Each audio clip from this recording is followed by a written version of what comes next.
Hello everyone, welcome back to another episode.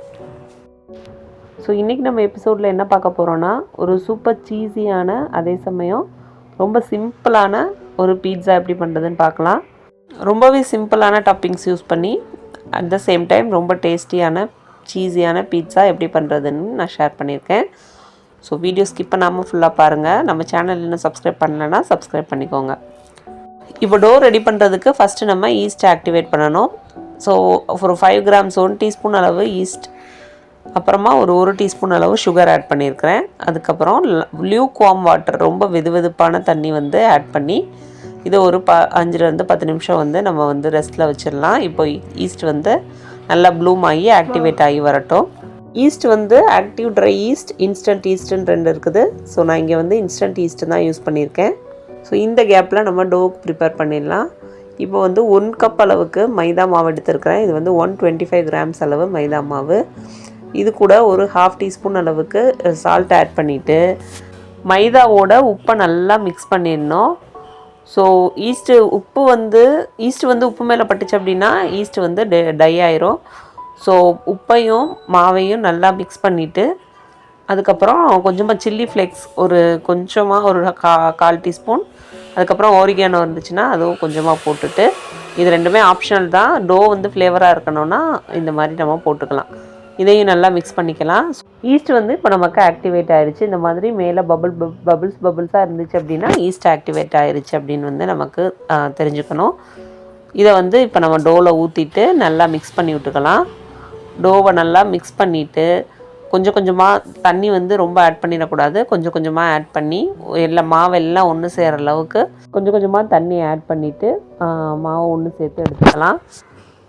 பேசிக்காக வந்து இப்போ 125 கிராம்ஸ் அளவுக்கு மைதா எடுத்தோம், 1 கப் மைதா எடுத்தோம் அப்படின்னா ஒரு 1/2 கப்பில் இருந்து கொஞ்சம் கூட வரையும் நம்ம வந்து அதுக்கான தண்ணி தேவைப்படும் மைதாவை பொறுத்து.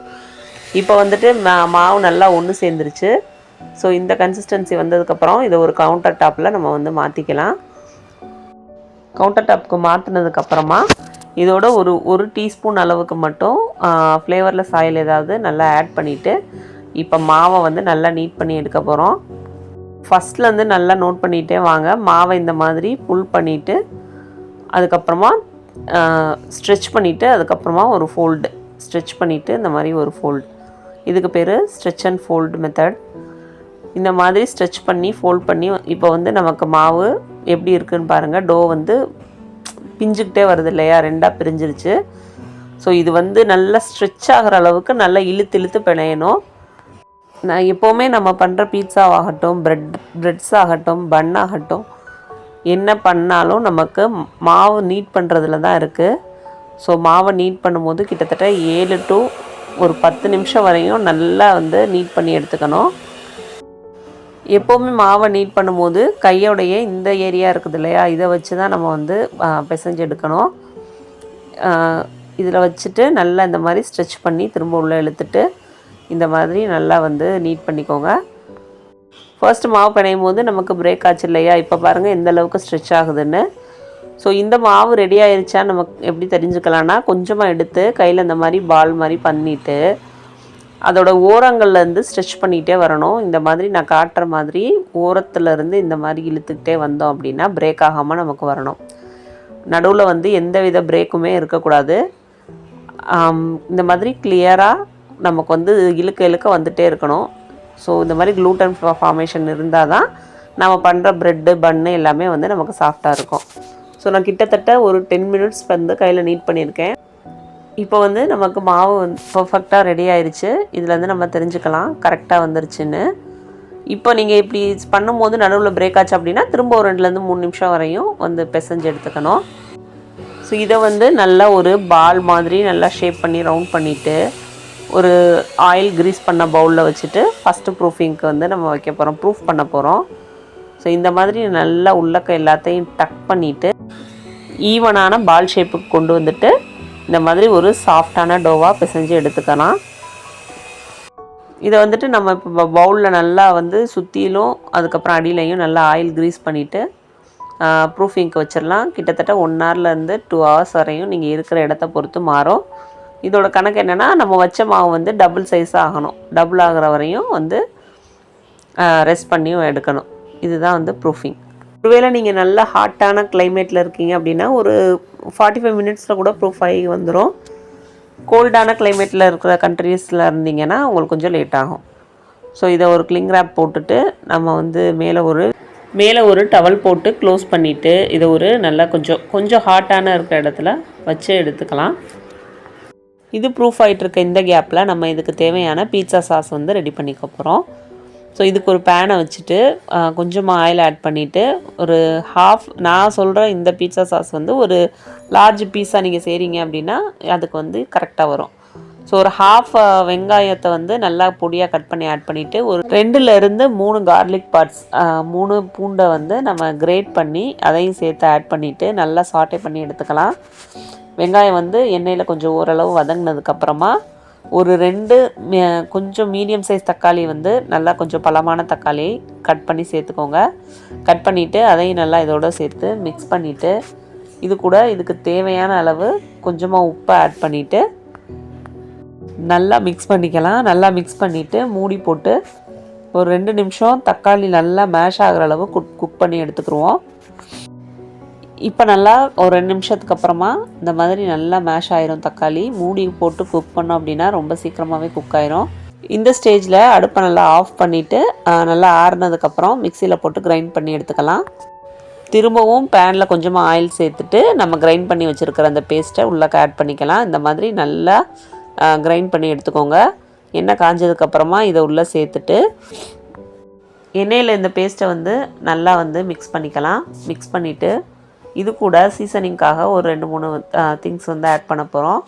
கொஞ்சமாக ஒரு 1/4 டீஸ்பூன் அளவுக்கு ரெட் சில்லி ஃப்ளேக்ஸ், ஒரு 1/4 டீஸ்பூன் அளவுக்கு பெப்பர் பவுடர், தென் நான் வந்து கொஞ்சமாக சில்லி பவுடர், அதுக்கப்புறமா ஆல் பர்பஸ் சீசனிங் நான் வச்சுருக்கிறேன். ஸோ நீங்கள் ஒரிகானோ இருந்துச்சு அப்படின்னா ஒரிகானோ ஆட் பண்ணிவிட்டு இதையும் நல்லா வந்து மிக்ஸ் பண்ணி விட்டுக்கோங்க. நல்லா வந்து மிக்ஸ் பண்ணிவிட்டு எண்ணெய் பிரிஞ்சு வர்ற அளவுக்கு நல்லா குக் பண்ணிக்கலாம். ஸோ இந்த ஸ்டேஜில் நான் ஒரு டேபிள் ஸ்பூன் அளவுக்கு டொமேட்டோ கெச்சப் வந்து ஆட் பண்ணியிருக்கிறேன். டொமேட்டோ கெச்சப் ஆட் பண்ணிவிட்டு அதையும் நல்லா வந்து மிக்ஸ் பண்ணி விட்டுக்கலாம். மிக்ஸ் பண்ணிவிட்டு ஃபைனலாக ஒரு டீஸ்பூன் அளவுக்கு சுகர் ஆட் பண்ணி நல்லா மிக்ஸ் பண்ணிவிட்டு ஸ்டவ் ஆஃப் பண்ணிக்கலாம். ஸோ எனக்கு கிளிப்பிங் வந்து மிஸ் ஆயிடுச்சு. அண்ட் ஃபைனலி நம்ம பீட்சா சாஸ் வந்து சூப்பராக ரெடி ஆயிடுச்சு. கண்டிப்பாக இதை வந்து வீட்டிலே ட்ரை பண்ணுங்கள். ஸ்டோர் பாட் பீட்சா சாஸை விட இது வந்து ரொம்ப டேஸ்ட்டாக இருக்கும்.